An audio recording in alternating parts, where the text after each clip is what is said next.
ये बड़ी खबर देख सकते हैं, हरियाणा की एसटीएफ शाखा को एक बड़ी कामयाबी हाथ लगी है। आज करनाल के नेशनल हाईवे पर झाड़ियों से जो 3 बम मिले थे, जिनको बम स्क्वाड और एसटीएफ की टीम ने मिलकर नष्ट किया था, ये वो आरोपी है राणा गैंग।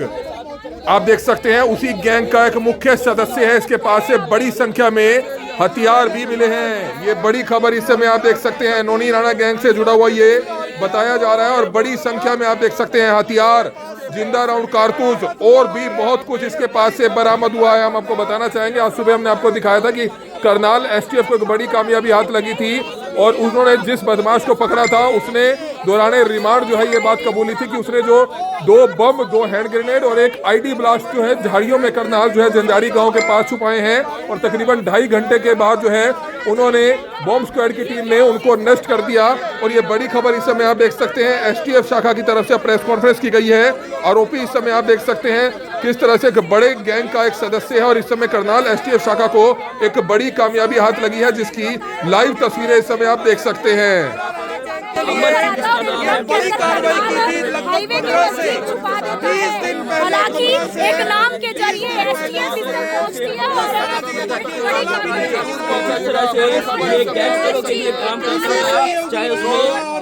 आप देख सकते हैं जो बारूद है, जो पिस्टल है, जो गोलियां बरामद हुआ था। इसके पास से बड़ी वारदात को अंजाम देना था, बड़ी वारदात को अंजाम देना था। बड़ी खबर बड़ी कामयाबी हासिल हुई है, बड़ी कामयाबी। इस समय आप ये बड़ी खबर देख सकते हैं, करनाल के एसटीएफ कार्यालय में इस समय मौजूद है, जहां पर आप देख सकते हैं एसटीएफ शाखा के जो आईजी है वो यहां पर प्रेस कॉन्फ्रेंस करने पहुंचे। हम आपको बताना चाहेंगे अपने आप एक बड़ी कामयाबी हाथ लगी है और ये काला राणा गैंग के सक्रिय सदस्य हैं अमर सिंह उर्फ मूछ को काबू किया है। इसके पास से 2 हैंड ग्रेनेड और एक आईडी ब्लास्ट जो 1.5 किलो आरडीएक्स जो है जिसमें इस्तेमाल किया गया था, उन तीनों बम्बों को जो है आज बॉम्ब स्क्वाड की टीम के साथ जो है इस समय एसटीएफ शाखा ने आज नष्ट कर दिया है। और इस समय आप देख सकते हैं किस तरह से प्रेस कॉन्फ्रेंस करके जो है जो आईजी है उन्होंने एक बड़ा खुलासा किया कि इसने किसी बड़ी वारदात को अंजाम देना था। तो ये बड़ी खबर इस समय आप देख सकते हैं, काफी मामले दर्ज हैं, आर्म्स एक्ट के काफी मामले दर्ज हैं, कई धाराओं में इसके ऊपर पहले मामले चल रहे थे। और अब ये बड़ी खबर इस समय आप देख सकते हैं, करनाल में पहुंचे हरियाणा एसटीएफ के आईजी, उन्होंने जो एक प्रेस कॉन्फ्रेंस करके ये बड़ा खुलासा किया है कि किस तरह से करनाल एसटीएफ शाखा को एक बड़ी कामयाबी हाथ लगी है। एक बहुत ही बड़ी वारदात को अंजाम देना था, क्योंकि 1.5 किलो आरडीएक्स वाला जो आईडी बॉम्ब था और 2 हैंड ग्रेनेड थे, जिसको आज करनाल के नेशनल हाईवे पर झंझारी गांव के सामने जो है नष्ट किया जाता है। अपने आप में ये हैरान कर देने वाली बात जरूर है कि आखिरकार 3 बॉम्ब कहां से आए थे और कहां पर इन बॉम्बों का इस्तेमाल होना था। तो ये बड़ी खबर इस समय हरियाणा के करनाल से समय आप देख सकते हैं। हमारी आप लोगों से अपील, जो भी लोग इस वीडियो को देखें इस वीडियो को जरूर शेयर करें। Kamal media, Karnal breaking news, Karnal. कभी ये अम्बाला जेल में मोनू राणा जो एक गैंगस्टर है उसके साथ उसके बैरक में था, फिर उसको फर्दर डेवलप करके उसके सारे डिटेल्स कलेक्ट किया है करके फिर उन्होंने एक स्ट्रेटजी बनाई। इसको 25 तारीख को इसके गाड़ी समेत इसको करनाल में राउंड अप किया है टीम ने। जब राउंड अप किया है, इसके हाथ से एक विदेशी पिस्टल मिली है, ग्लॉक पिस्टल, और 5 राउंड्स भी मिले हैं और उसको बरामद करके आर्म्स एक्ट के तहत मुकदमा दर्ज करके उसको रिमांड पे लिया है 25 तारीख को।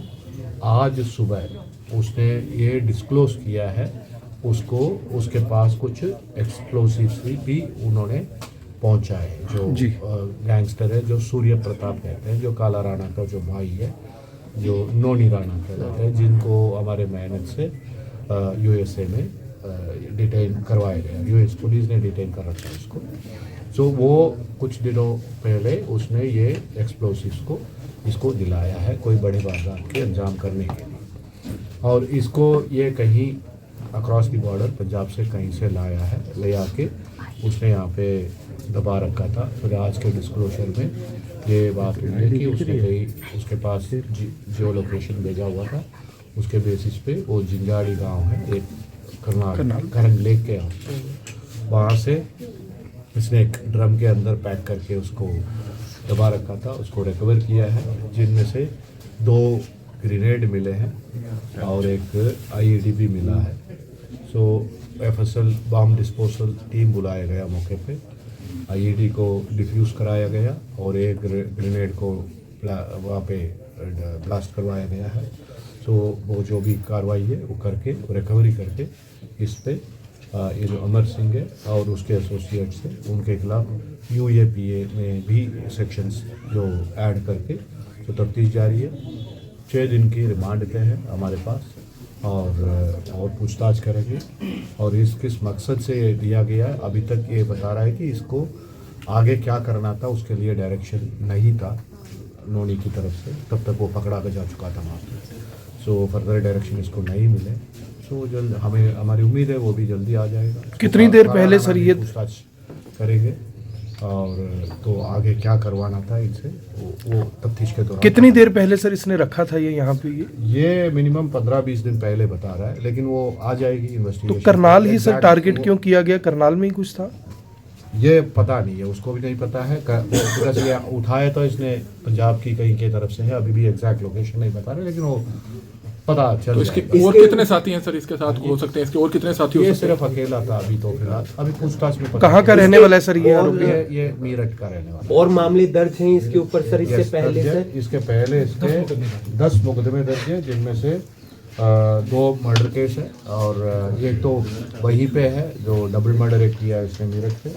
उसके अलावा 18 में ये मोनू राणा के साथ मिलके kidnapping for ransom and murder वो भी एक केस किया है। उसके अलावा एक डकैती का केस है। वेपन इसके अलावा छोटे छोटे केसेस और भी है। सो 10 मुकदमे इसके खिलाफ दर्ज है। ये 2 मर्डर और डकैती बड़े केस। वेपन कहाँ से आया सर इसके पास जो आप वो बता रहे हैं? पूछताछ चल रही है। अम्बाला में ये किसके साथ था सर? अम्बाला में मोनू राणा के साथ। तो कितने दिन के रिमांड पे है सर ये? 6 दिन के। तो ये गाड़ी कहाँ से लेके आया था? जो पहले से मोनू राणा भी इसके साथ इन्वॉल्व था सर? मोनू राणा के साथ इसके बैरक में था, तभी ऐसे ही वो ये काला राणा और ये नोनी राणा को इन्वॉल्व था, मतलब वो संभाल। हाँ, वो दोस्ती वहीं से हुई। सर जिन लोगों से फिरौती ये लोग मांगते हैं, क्या उनमें से कोई टारगेट पे था या टेररिस्ट एक्टिविटी है, क्या है चल रही है? अभी कुछ हम कंप्लीट नहीं बता सकते। देखो बाकी वेपन आना तो गैंगस्टर एक्टिविटी बता सकते हैं, लेकिन IED आना और ग्रेनेड आना तो ये नॉर्मल बात नहीं है। और हमेशा ये यहाँ से नहीं आते, तो कहीं आउट से पंजाब की तरफ से बॉर्डर से ही आते थे। सो इसलिए बड़े गंभीरता से इसकी तफ्तीश कर रहे हैं हम और ये इसकी तह तक पहुँचेंगे। कहाँ से ये ग्रेनेड आई है, किसने पहुँचाया, क्या मकसद था, इस सब की तफ्तीश सर करनाल पुलिस ने एक्शन मोड, जैसे कि अभी कुछ दिन पहले चंद घंटों में ही CIA ने 5 बदमाशों को किया और आज एक और नई उपलब्धि, बड़ी कामयाबी क्या है? हाँ ठीक है। हरियाणा पुलिस हमेशा ही पिछले कुछ दिनों से हरियाणा पुलिस वो बहुत मुस्तैदी से काम कर रहे हैं काफ़ी, और ये प्रिवेंटिव एक्शंस काफ़ी किए हैं। जैसे पीछे भी DGP की तरफ से मैसेज आया था, काफ़ी मतलब सैकड़ों मर्डर्स, सो प्रीएम्प्टिव और प्रिवेंटिव एक्शन के तहत हमने काफ़ी मर्डर्स रुकवाए हैं। सो STF ने भी काफ़ी मर्डर्स रुकवाए हैं पिछले 10 तो गाड़ी सर STF की तरफ से, हरियाणा पुलिस की तरफ से थे और एक IED था, तीनों नष्ट कर दिए हैं। यस कर दिए, सर डिफ्यूज जो IED था पूरा तैयार, एक बॉम्ब था, हाँ जी, तो ये उसकी जी, भी जी। जानकारी रखता है या सप्लायर है? नहीं, इसको एक्चुअली ट्रिगर करना भी नहीं आता है, इसको पास सिर्फ था। Sir this explosive Let me complete the one answer. She asked something. Okay. So इसको आइडिया नहीं था, ये it was a complete explosion. Okay, IED भी था, डेटोनेटर भी था, टाइमर भी था और उसपे एक्सप्लोसिव था 1.5 किलो का RDX भी। सर हरियाणा पुलिस की तरफ से, सर हरियाणा पुलिस और STF की तरफ से कुछ डोजियर बना के भेजे थे अमेरिका को, जिस वजह से काफी जो गैंगस्टर हैं वो पकड़े भी गए हैं। कोई और भी ऐसे गैंगस्टर हैं जिनकी जो STF है या हरियाणा पुलिस चाहती है कि अगर USA या कहीं और डिटेन हो, क्योंकि इनकी वजह से काफी क्राइम है हरियाणा के अंदर? जी, ये हमारे पास सबकी डोजियर है और सिर्फ US में ही नहीं है, कई देशों में ये छुपे हुए हैं। जहाँ जहाँ हमारे पास सूचना है, सो हम केंद्रीय एजेंसीज के थ्रू हम संपर्क कर रहे हैं। लूट के वो अपने काम कर रहे हैं और उनका केंद्रीय बलों का मेहनत का फल भी मिल रहा है। कुछ लोग अभी वापस आए हैं, उम्मीद है और भी लोग डिपोर्ट होके। Sir this explosive how for a loss, कितना दूर तक नुकसान पहुंचा सकता था ये पावरफुल? 1.5 किलो तो काफ़ी होता है जी। ये कम से कम मतलब हमारे अनुमान ये बता नहीं सकता हूँ, लेकिन 200-300 मीटर में तो करेगा ही। तो गाड़ी अपनी थी या लूट के लायक से? गाड़ी अपनी थी या लूट के लायक से? ऑडियंस। तो कहीं ना कहीं सर करनाल एसटीएफ की मुस्तैदी से एक बड़ी घटना को भी टाला गया। बिल्कुल, ये सिर्फ करनाल एसटीएफ के पास सिर्फ एक नाम था जी, उस नाम से यहाँ तक पहुँचना, आईईडी रिकवर करना और फिर ग्रेनेड्स रिकवर करना, ये बहुत बड़ी उपलब्धि है। सिर्फ एक नाम था कि ये उसका बाप का नाम भी नहीं था, सिर्फ अमर सिंह का एक नाम था।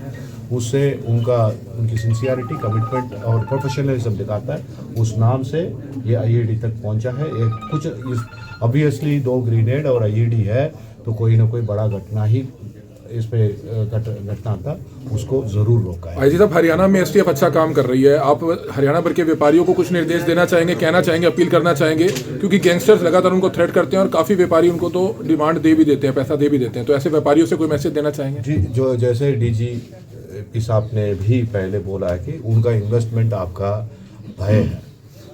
सो आप जो डरते हैं, आपका डर है वो क्रिमिनल का इन्वेस्टमेंट है। सो जो नहीं डरेंगे वो क्रिमिनल्स भी उनसे बच के रहता है। जो डर जाते हैं उनसे वो भी थोड़ा हेवी होते हैं। लेकिन वो आप देख रहे हैं जैसे जो क्रिमिनल्स को भी पता है, और मैं ज़्यादा व्यापारियों से ज़्यादा जो बच्चे, कुछ जो नौजवान बच्चे इनके साथ उस उम्र के कारण या कुछ गलतफहमी के कारण जुड़ जाते, उनको ये चेतावनी देता हूँ। सो क्रिमिनल्स के खिलाफ जहाँ मर्जी जाए, तो किसी भी देश में जाए, उसको वापस आना पड़ेगा, हरियाणा पुलिस को सामना करना पड़ेगा। और जो भी इस पे काफ़ी लोग अपने 30s में मर जाते हैं, चाहे वो दुश्मनों की गोली से या पुलिस की गोली से मर ही जाते हैं। बच्चे बच के रहे इससे।